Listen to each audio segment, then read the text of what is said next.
when it comes to the World League, that's exactly what's going to happen to them. The teams in the World League will make those kind of decisions and get that information.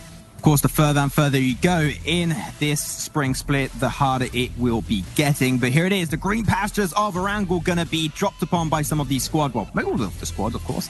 The playing path's definitely a lot better than what we had on game one. Like the first phase, the first game playing path was just completely south from Primorsk towards Milta. Really just, you don't want to have this kind of playing path. But here it's going to go from Novo straight up towards shooting range Shaverny. So that's going to be meaning a very late drop for Red Reserve. They'll be getting down under control. But, you know, Unique going to go, of course, for Novo. But I don't see Footballist. I don't think I do. Let me check on my map. Oh, they are there. They're just hidden behind. Okay. Of course, it's going to be Unique versus Footballist in Novo. Okay, so let's see. Of course, Red Reserve are going to be able to drop later on and get the Severny. Yeah. I think they'll be able to do that. Absolutely no problem at all. Once we want it, we'll be able to go to George Paul. No problem there. DREAMEATERS going to Yasnai. Goskilla, of course, Milta. Pretty standard stuff. I like the fact that footballers aren't going to Nova. Maybe they're kind of going, hey, look, I know we've already qualified, but we still want to get that juicy cash prize. And look at that phase one circle. Our prayers might be answered. Military Island finish? I say yes, please. I mean, definitely going to be an interesting one. I think a lot of teams will potentially, take the gamble of going for military base, but of course you want to try and diminish the risk of that by happening. Like Kanuna Power, they got a great position. If they just hold on to the Eastern Bridge, it's really hard to set up a gatekeeping position from Sunlock Island itself. So the two teams that hold to the compounds next to the two bridges have a really big opportunity of taking that W. BDR Killers and WSK, I talked about it very early on in the broadcast. They like to normally go for Pachinki. They didn't do it on game one. And now they're going all in, baby. WSK, they're confident. They got themselves their second chicken dinner. They are going all in. Only the Killers as Argo gets the spray. Where's the Uzi? Gets Ulysses down, and Rip will go in, hands down, punching out Ulysses to get all of his loot. Not cool, but damn funny. Hey, look. You must be calling me, Max. Did you see my meme that I posted on Twitter? Is that what? No. That was just my own dad joke. Oh, sad. That's how similar we are, man. That's how similar we are with our that meme like literally yesterday in response to like mobile mats. Like now Footballists, they're controlling the area, but at least you had a few members of Goskilla able to push next to that cliffside, so they're somewhat protected right now and actually able to make it to the mainland. So actually they will be able to heal up. They're looking pretty safe. They also what the hell is that circle? What? Okay, so remember what I said about 666 and the number of the beast? Yeah. The devil has come into play in that circle ship. Have full squads left up. So this is true squad fights, true battles amongst these teams. Oh, no, trying to get prone Sarkade, but got nowhere to shoot at. They're just hiding behind that car, and that's going to be Sarkade normally getting flushed away. Actually stolen by Thanos. He gets that frag. Now, I mean, Thanos, that's what he stands by. There's not enough resources. We can't share that much, so he's going to be stealing that one all for his team.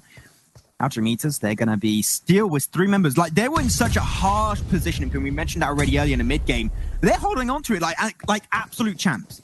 True, but this is actually hard for the real deal, even though Azzy with the play does take down Robadini. Actually, Kanina Power are eliminated just like that. I said it was going to be hard for the real deal, but they've used those grenades to their advantage to create more space to get close to the circle, but they still have to go downhill. Footballers, DREAMEATERS, and the real deal. The three teams left standing, and you got to say, the real deal, they're bouncing back heavily. They were only on 3 points in the lead up to this game. With a good result, we will see them firmly back on the top half of the standings. The real deal, and DREAMEATERS pop in that utility. By putting so much utility, that means you can't really fake it. You have to commit to the utility you're putting out there.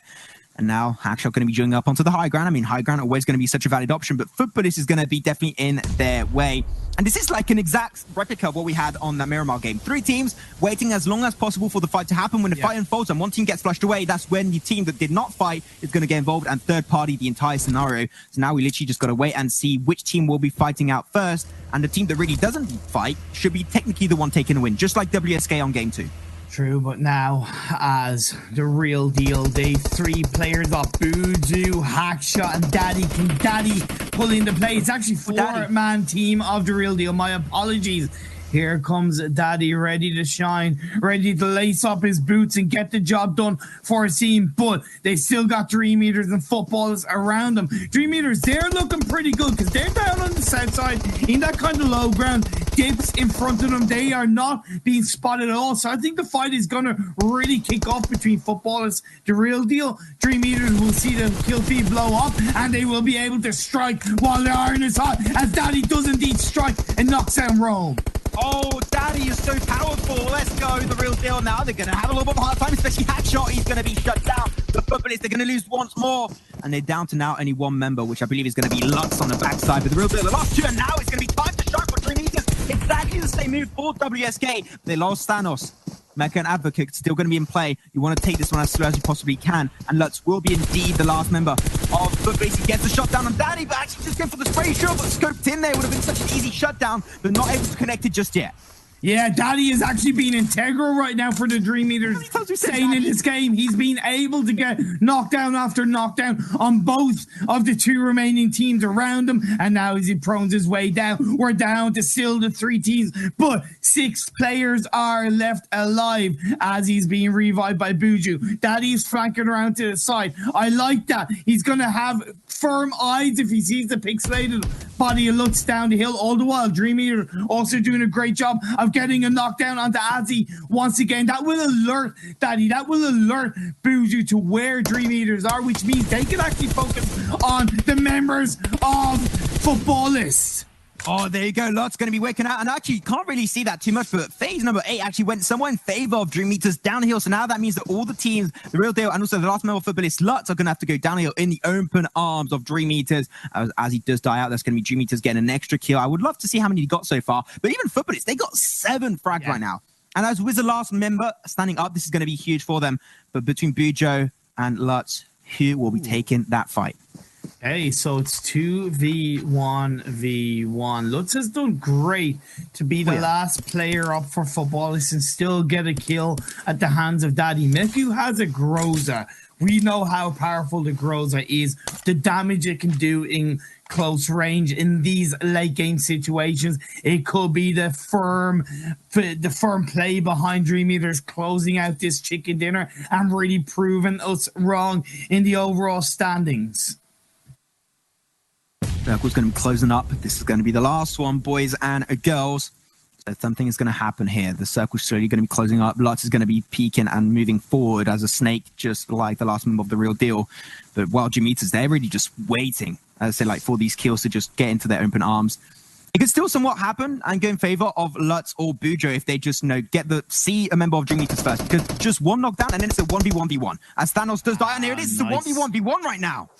Nice. Although in saying that, Thanos is able to give vision, so they'll know. Buju stands up, goes down. Meku with the Groza takes out Lutz. So now it's down to 2 teams. Buju, Meku, 1v1. Great 1v to great 1. Buju gets taken out, and Dream Eaters claim their first chicken dinner of the regional finals. Meku, the chicken dinner with the clutch move as they get 14 frags. I wanted to see how many they got, but they got 14 on this game. Not quite the record. Wow. The record was set by 121. It was 15 kills on game 1, but still pretty damn close performance.